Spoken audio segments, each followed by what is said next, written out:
Fiesta Latina on Jazz FM. Jazz FM. It's time to visit one of our countries with an expert from the company Journey Latin America. Peru has an incredible variety of different landscapes.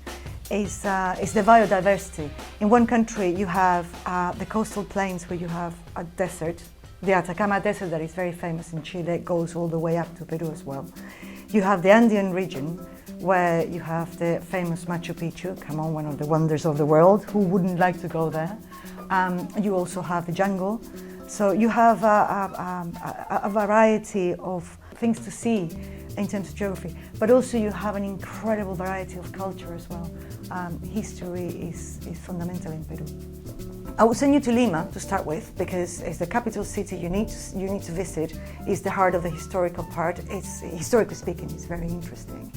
I would send you to Arequipa, to the south, go through the Colca Canyon, which is one of the deepest canyons and is impressive. I would send you obviously to Lake Titicaca, the highest navigable lake in the world, and they say, the Indians used to say that was the center of the world. And then through the valley of the Sacred Valley to Machu Picchu to crown everything. If you have some time, I will send you to the jungle, obviously. And if you have a little bit more time, I will send you to the Nazca Lines on the coast south of Lima. Well, there's two things that comes to mind when you think about Peru and food. One is the basic staple of the Andes, potatoes. About 3,000 different kinds of potatoes. So you can have potatoes every day of your life there, and you're probably not going to try them all. Sweet corn as well, and they have different colors of sweet corn, which is quite impressive. But seafood is the other thing, in particular, obviously in the coastal regions. Seafood is amazing, and you have to try things like ceviche, for example, which is one of my favorite food ever. Gastronomy in Peru, generally speaking, is huge at the moment. So one of the things people should do in Peru now, go to the restaurants, do a gastronomy tour if possible. The Andean music is interesting in terms of the rhythm and in terms of drums, but you have also other influences. For example, in Peru, really famous are the Peruvian waltzes, valsecitos peruanos, as they call them, which they range from something similar to a bolero to something similar to a little dance with a lot of drumming.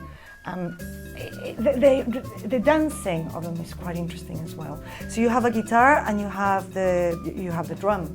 That's the basic of it, and it could be from something really passionate and really emotional, and this person a little almost wailing sometimes with a guitar, to something much more entertaining and a lot of people joining in and dancing and singing. So it is. Music in Peru is much more interesting than will be given credit for, really.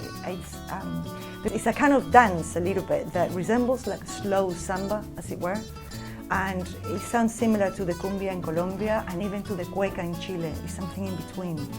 It's really interesting, and I would consider it's a good idea if people go and give it a try. Go with an open mind, go very willing to learn about culture, about history, about the way of life. Be prepared for altitude sickness, or maybe not, but obviously be prepared that you're going to have to go higher up. Be prepared to walk as well. Walking is a big thing in Peru, and obviously you're going to go up and down mountains. So, and keep an open mind for different aspects of life, for different cultures. Let us take you around the world to Mexico, Brazil, Argentina, Peru, and Cuba. Fiesta Latina on Jazz FM.